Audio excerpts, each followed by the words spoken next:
Imagine waking up one morning and discovering that the most powerful military alliance in the Middle East, one that America spent 70 years building, bleeding for, and bankrolling, is quietly being dismantled.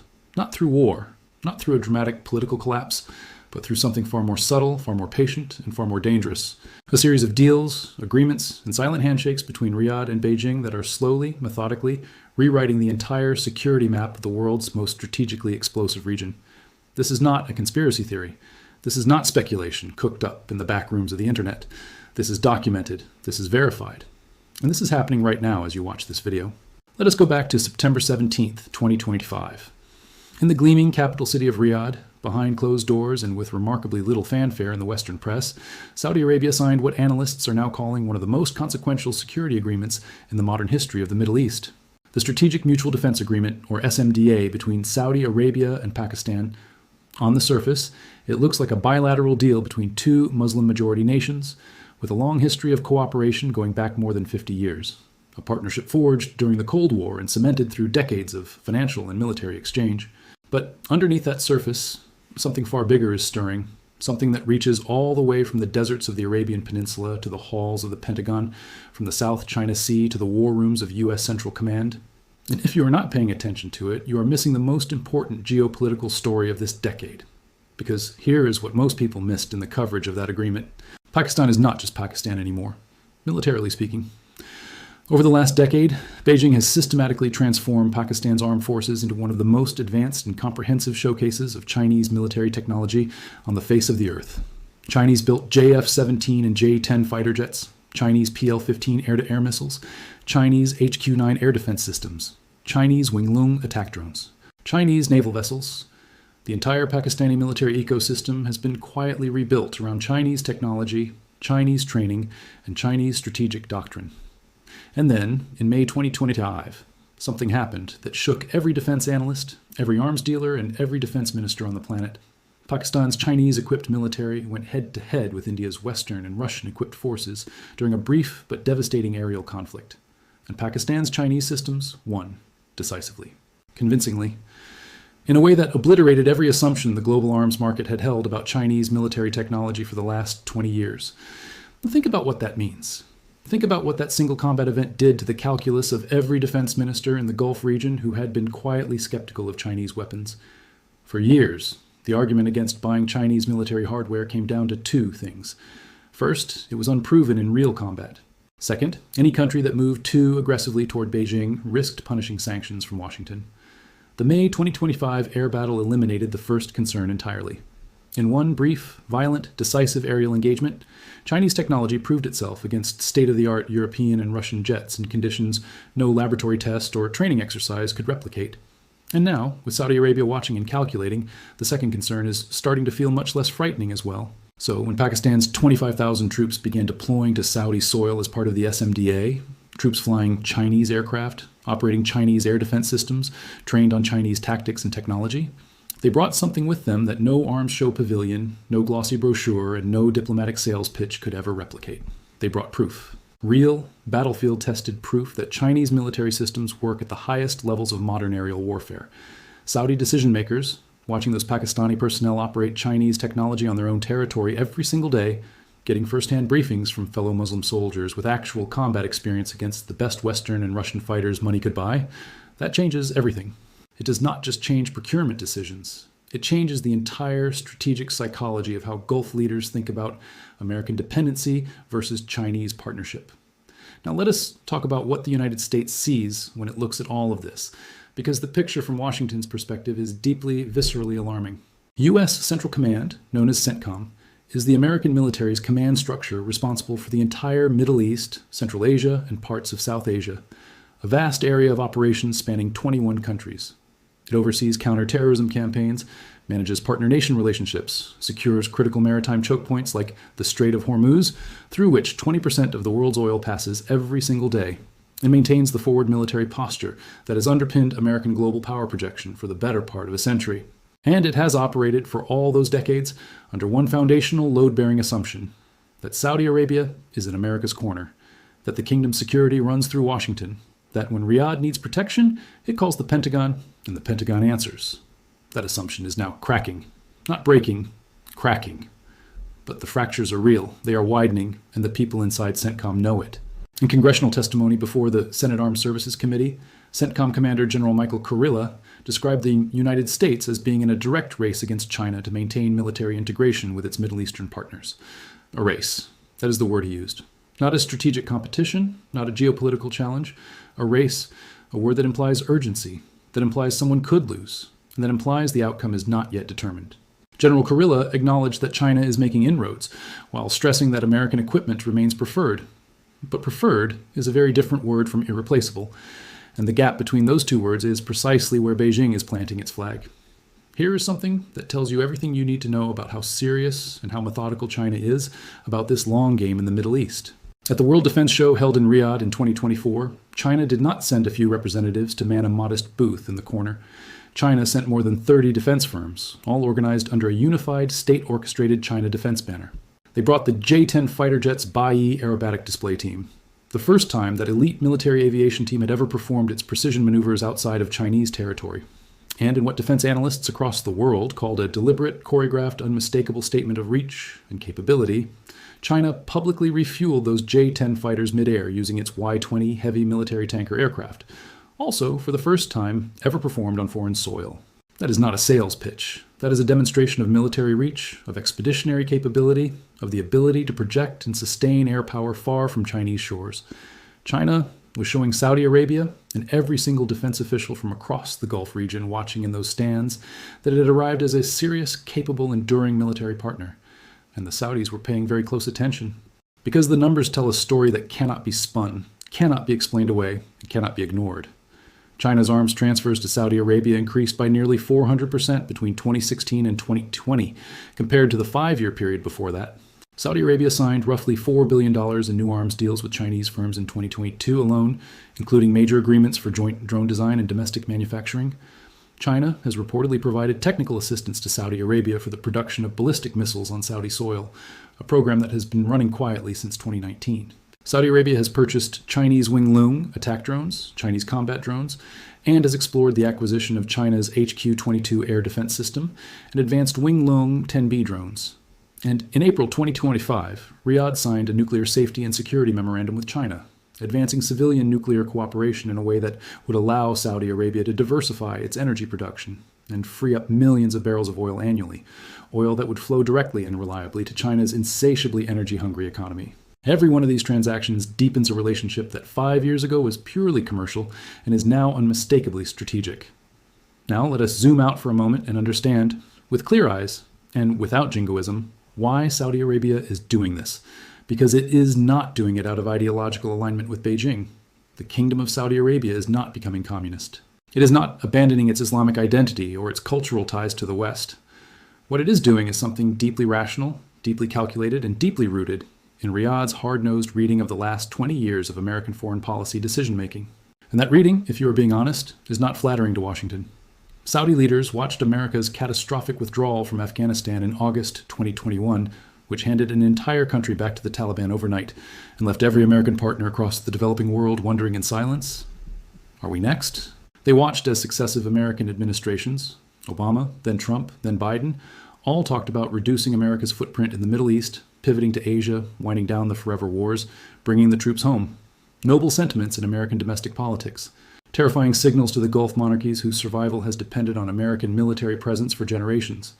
They watched as the Biden administration tried to distance itself from Riyadh over human rights concerns, freezing arms sales and treating Mohammed bin Salman like a pariah in ways that felt, to Saudi ears, like a betrayal after decades of partnership. And then they watched something that cut far deeper than any diplomatic slight. They saw Iran's Houthi proxies and Yemen rain missiles and drones down on Saudi oil facilities, Saudi airports, Saudi cities. And they watched Washington waver, hesitate, and pull back rather than respond with the overwhelming force that the kingdom's leadership felt the situation demanded. If you are a Saudi decision-maker sitting in Riyadh, watching all of this unfold across 2 decades and multiple American administrations, what is your conclusion? Your conclusion is that America's security guarantee, while real, is conditional, that it ebbs and flows with the tides of American domestic politics in ways that you cannot predict or control. That it can be here today and substantially reduced tomorrow, depending on who wins the next election in a country 6,000 miles away. And that is a profoundly uncomfortable foundation upon which to build the survival of an entire kingdom sitting in the world's most dangerous neighborhood. China, by contrast, offers something completely different. Beijing sells weapons with absolutely no political strings attached.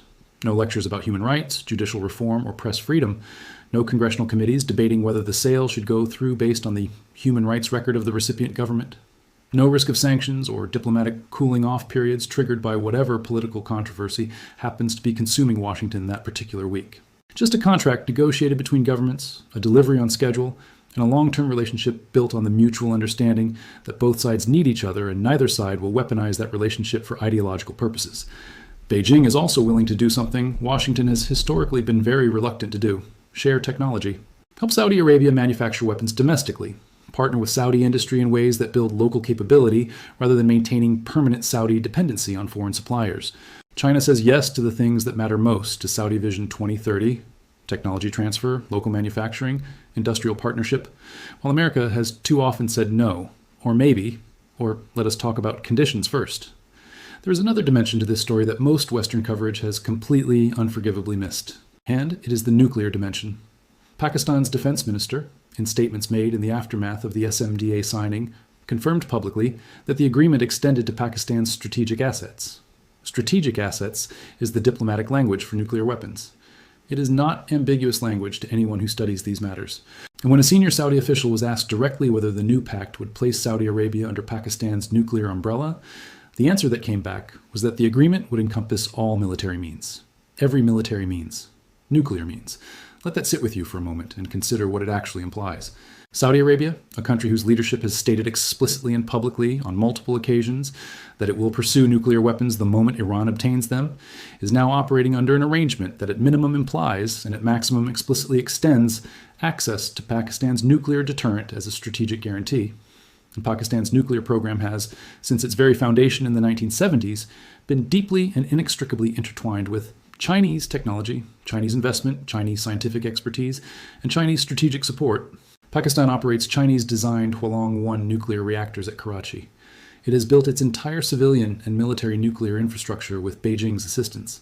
So, when you trace the lines of this arrangement, Saudi Arabia under Pakistan's nuclear umbrella, Pakistan's nuclear program built with Chinese technology and support, you arrive at a conclusion that the research community at Singapore's RSIS think tank has articulated directly.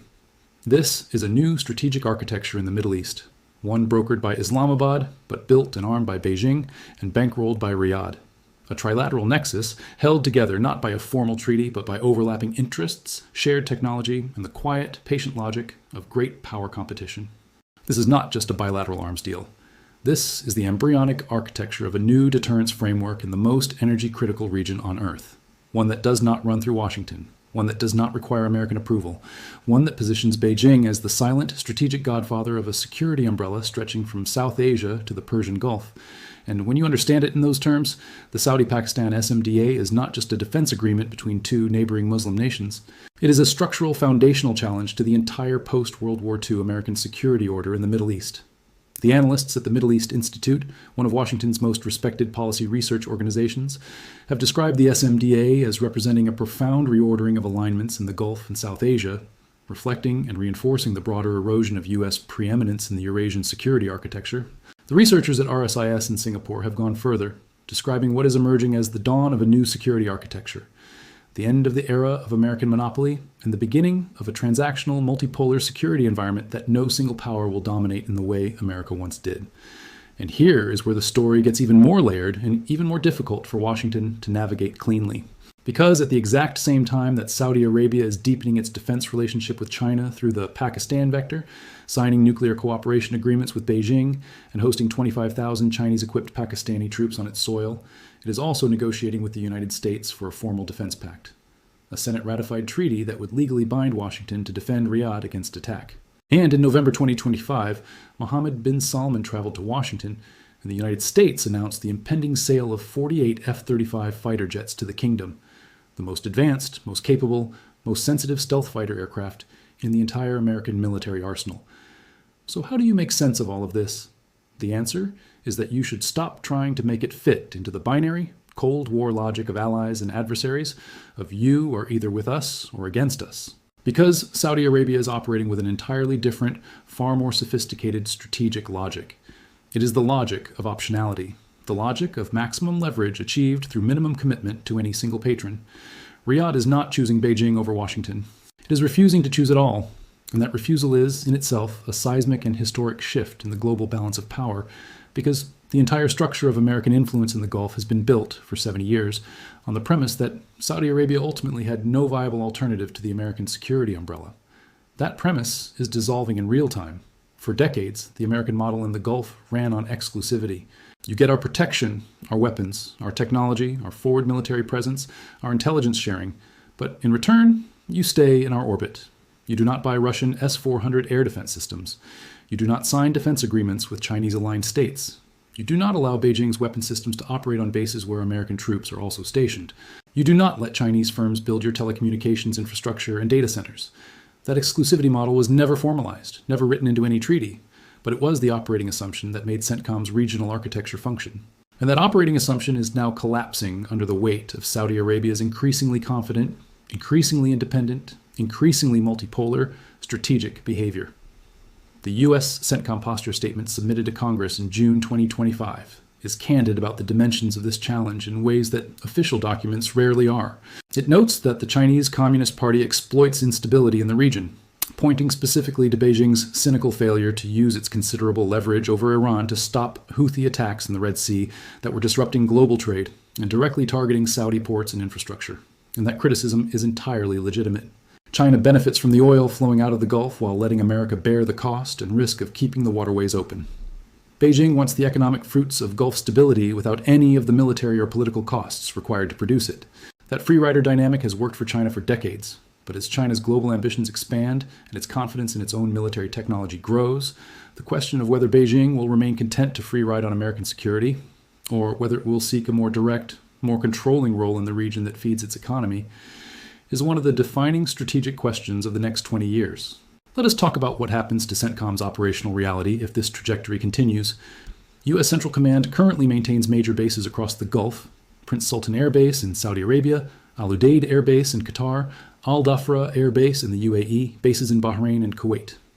These forward operating locations are not just important for the Middle East. They are critical to America's ability to project military power across a vast arc from the Horn of Africa to the borders of China. General Grinkowicz, the CENTCOM Air Component Commander, put it in terms that no policymaker should be allowed to ignore. China cannot achieve its global objectives without passing through the U.S. CENTCOM area of responsibility. The Middle East is not a sideshow to the U.S.-China competition. It is one of its central theaters. And if American access to that region degrades, if Gulf partners start restricting American military activities, sharing less intelligence, buying Chinese weapons that create interoperability gaps with American systems, the entire American ability to confront Chinese power globally becomes more constrained, more complicated, and more expensive. The scenario that keeps CENTCOM strategists awake at night is not a dramatic expulsion of American forces from Saudi Arabia. That is unlikely. What keeps them awake is the quiet scenario, the gradual erosion of access, cooperation, and trust that makes a military presence function.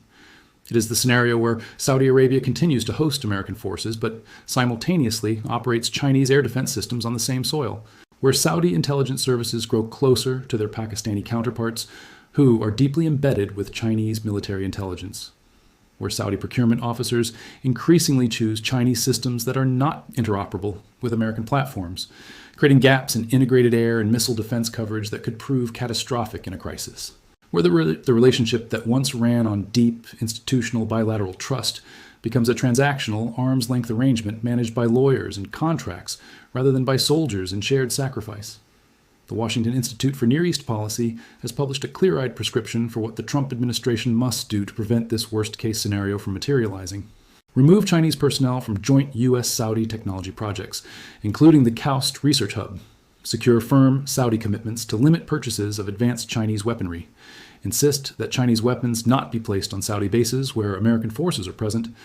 Reduce Saudi Arabia's growing dependence on Chinese telecommunications infrastructure. And above all, deliver the ironclad, legally binding Senate-ratified security guarantee that Saudi Arabia has been demanding for years.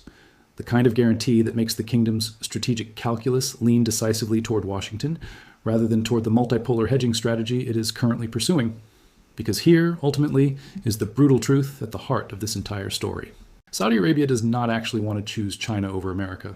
What Saudi Arabia wants is for America to be so committed, so reliable, so unconditionally present that it never has to look elsewhere for security. The kingdom's entire flirtation with Beijing, the drone purchases, the missile programs, the nuclear cooperation agreements, the Pakistani troops equipped with Chinese weapons, all of it is leverage. All of it is a message to Washington. We have options. And if you do not take us seriously, if you do not give us the ironclad commitments we need, we will exercise those options. In the language of geopolitics, Saudi Arabia is not defecting to China. Saudi Arabia is bargaining with the threat of defection. The question, the genuinely open, genuinely consequential question, is whether Washington is wise enough, disciplined enough, and strategically coherent enough to call that bluff correctly, to offer Saudi Arabia exactly what it needs to remain in America's security architecture, while being firm enough about the limits of Chinese military penetration into the kingdom to prevent irreversible damage to the integrity of that architecture. It is a needle that needs threading with extraordinary precision.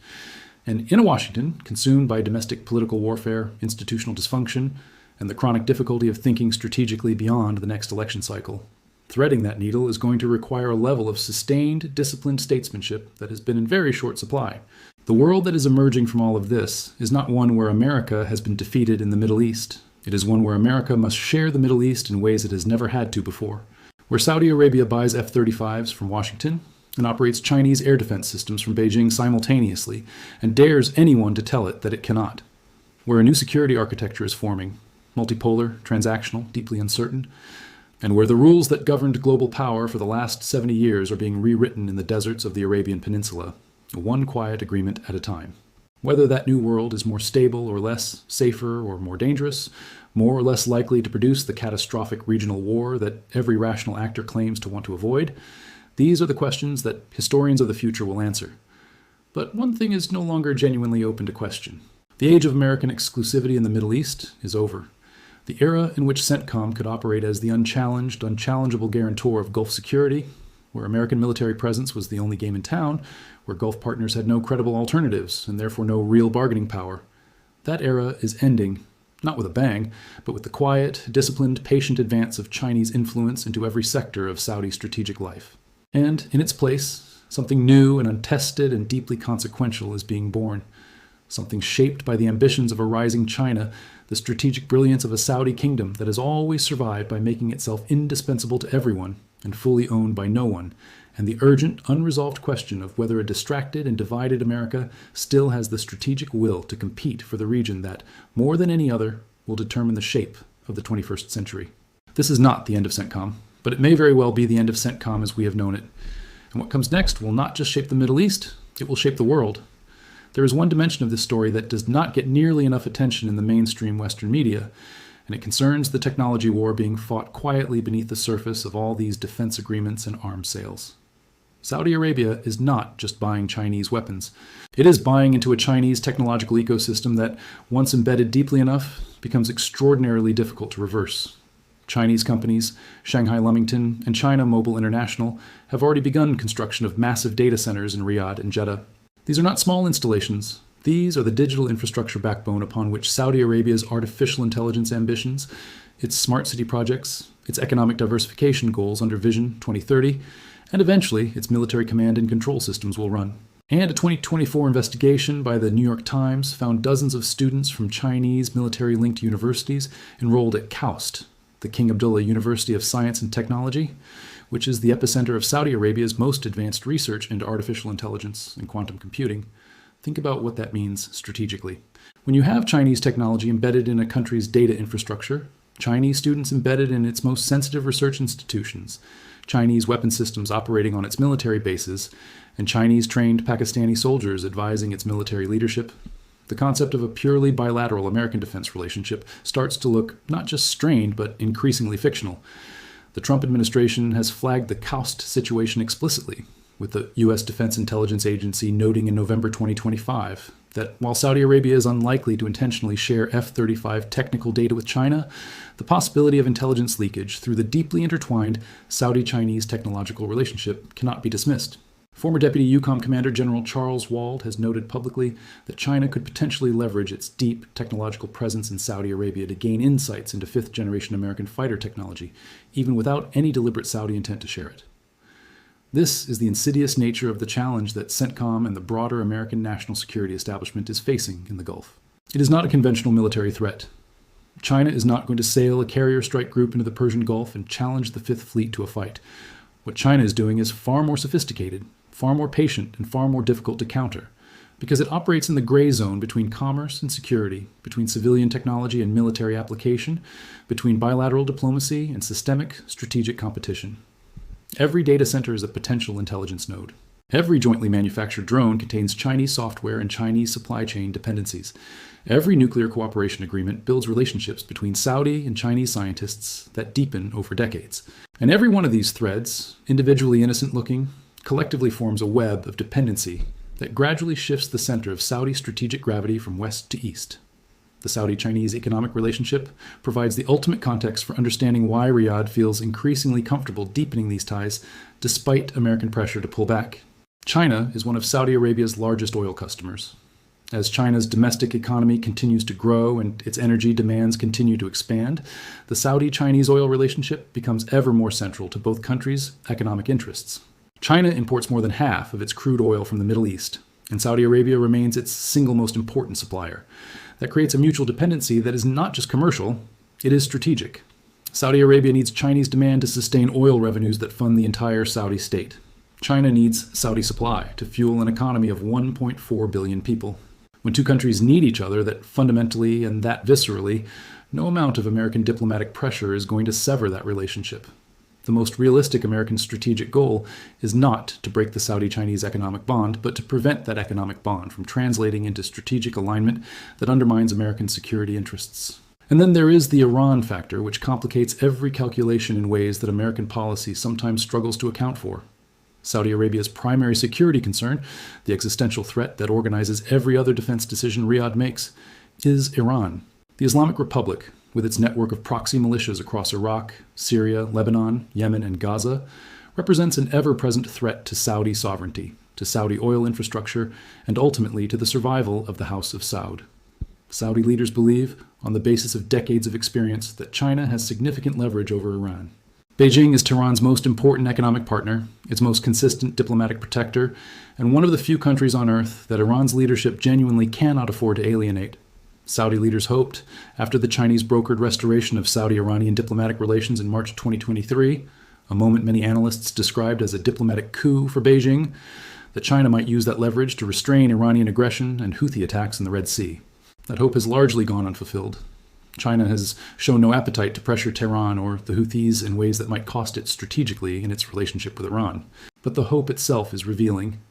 It shows that Saudi Arabia sees value in cultivating China not just as an arms supplier, but as a potential diplomatic backstop against the Iranian threat, a role that America, despite its military power, has not always been willing or able to play effectively. The conclusion that thoughtful analysts across the political spectrum are reaching is that this is not a story with a simple villain or a simple solution.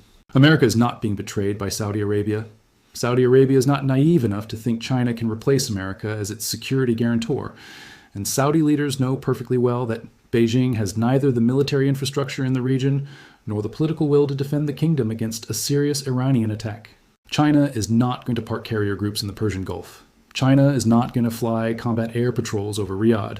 China is not going to respond to a Houthi missile attack on Saudi oil facilities with the kind of rapid military escalation that only the United States has demonstrated the capability and willingness to execute. Saudi Arabia knows all of this, which is why it is still buying F-35s, which is why it is still negotiating for a formal American defense treaty, which is why CENTCOM's bases in the kingdom are not shutting down. What Saudi Arabia is doing is something more nuanced and ultimately more destabilizing than outright defection. It is using its Chinese relationships as permanent leverage to extract better terms from Washington. Better weapons, more technology transfer, fewer conditions on arms sales, formal treaty commitments that survive changes in administration. And it is working. Because Washington, facing the alternative of watching Riyadh slide further into Beijing's orbit, has shown it is willing to offer things it previously withheld. The F-35 sale is the most dramatic example. For years, Washington resisted selling the F-35 to Saudi Arabia, out of concerns about technology security and the potential impact on Israeli military superiority in the region. The announcement of the sale in late 2025 represents a significant concession, one that Riyadh's strategic courtship of China made possible. The lesson that every American policymaker should internalize from all of this is both simple and profound. American security commitments cannot be managed as a renewable subscription that Gulf partners pay into indefinitely out of habit and historical inertia. In a world where China is actively, patiently, methodically offering an alternative, not a better alternative, not a complete alternative, but a credible enough alternative to shift the bargaining dynamic, American influence in the Gulf requires active maintenance, genuine responsiveness, and a willingness to make the commitments that partners need rather than merely the commitments that are politically convenient in Washington. The age when America could take Gulf security relationships for granted, when it could impose conditions and withhold weapons and moralize about human rights while still being confident that its partners had nowhere else to go, that age is definitively over. And whether the United States is institutionally capable of adapting to that new reality with the speed and discipline that the situation demands remains the most important open question in American foreign policy today. The answer to that question will determine not just the future of CENTCOM, but the future of the global order that CENTCOM was built to defend.